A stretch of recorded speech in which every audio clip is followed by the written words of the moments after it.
Okay guys, welcome back. So in this next tutorial, we'll be actually sewing your different pattern pieces together. So the first thing you want to do is organize those pieces and pair the pieces together that you're going to be sewing.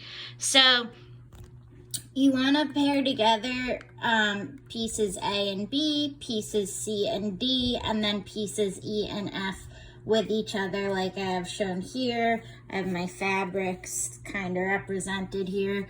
And you want to do that for both sides. So I have the ×2. So pair all those pieces together so that you know when you go to sew you have the right pieces with each other. You should have your notches so that they will line up. If you're missing them, it's not too late to add them. And if you don't add them, just make sure to be pinning correctly and not with like the bottom pieces upside down or anything. So once you've paired up all your pieces together, you want to match up those notches, and you're going to be pinning the pieces together, right sides together. So piece A, you'll stay with the right side up, but piece B, you're going to flip upside down like I have shown here and pin across the bottom. So you're going to do that for each section and then repeat with the with your other set of fabrics that'll make up the inside of the skirt. And then once all your pieces are pinned, we'll go ahead and start sewing and attaching them. In class, we did go over attaching opposing curves. So these aren't nearly as curved as those pieces, but I will warn you that when you go to line up like A and B right sides together, they might not naturally fit perfectly together. So you might need to ease them in place to make them match up. And I'll show you that with my actual sample in 1 second. All right, I hope this diagram helped, and I'll be right back.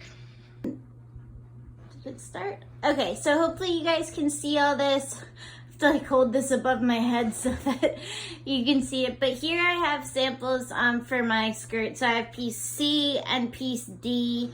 And I'm gonna go ahead to line them up and pin them so I can sew them. So all I wanna do is flip over piece D so that my right sides are together. And I'm lining up those edges, and you'll notice when I line this up, I mean there's a slight variation, but as long as you match up, that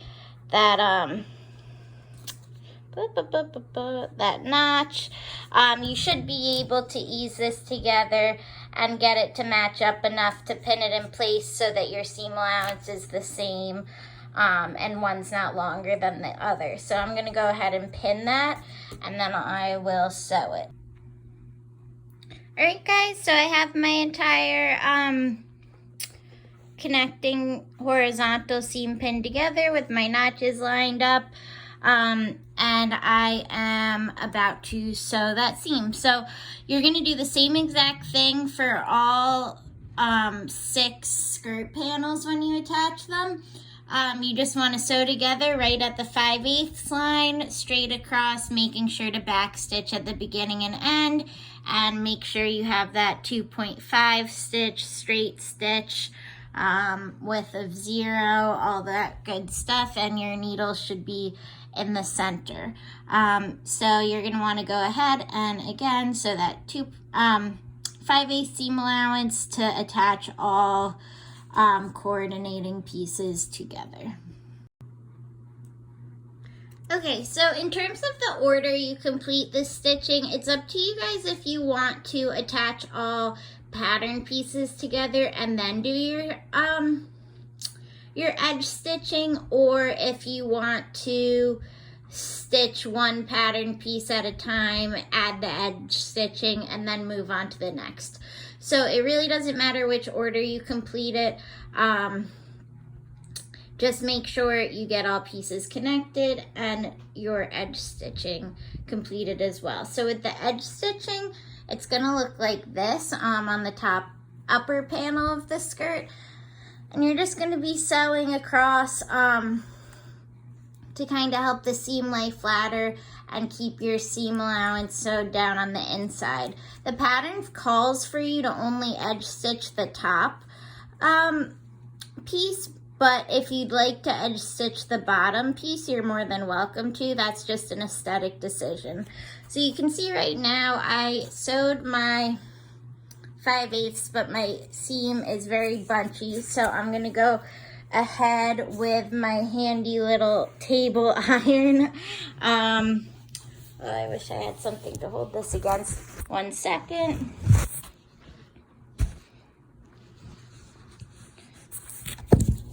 Okay, and I'm just gonna go ahead and iron open my seam allowance from the back, and then you always want to make sure you're ironing open your seam from the front as well to make sure it's laying as flat and looking as pressed and nice as possible. So your seam allowances should be separated. Let me just go to the front now. Okay, that looks pretty good. Just giving another pressing there. Okay, so once your seam is pressed open, you can go ahead and you're gonna add your edge stitching. You shouldn't need any pins for this, but if you feel like you wanna pin your seam allowance in place so it doesn't move, that's fine. But all you're gonna be doing is taking your fabric to the machine and sewing that 1/4 inch above the seam. So let's do that. All right, so if you look, I'm just gonna go ahead and I'm gonna line up, actually, let me flip this. I'm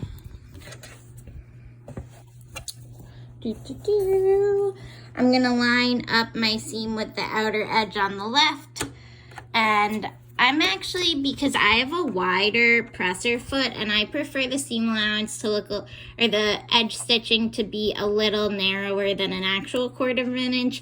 So I moved my needle to the left, and that's what I did in the sample I just showed you.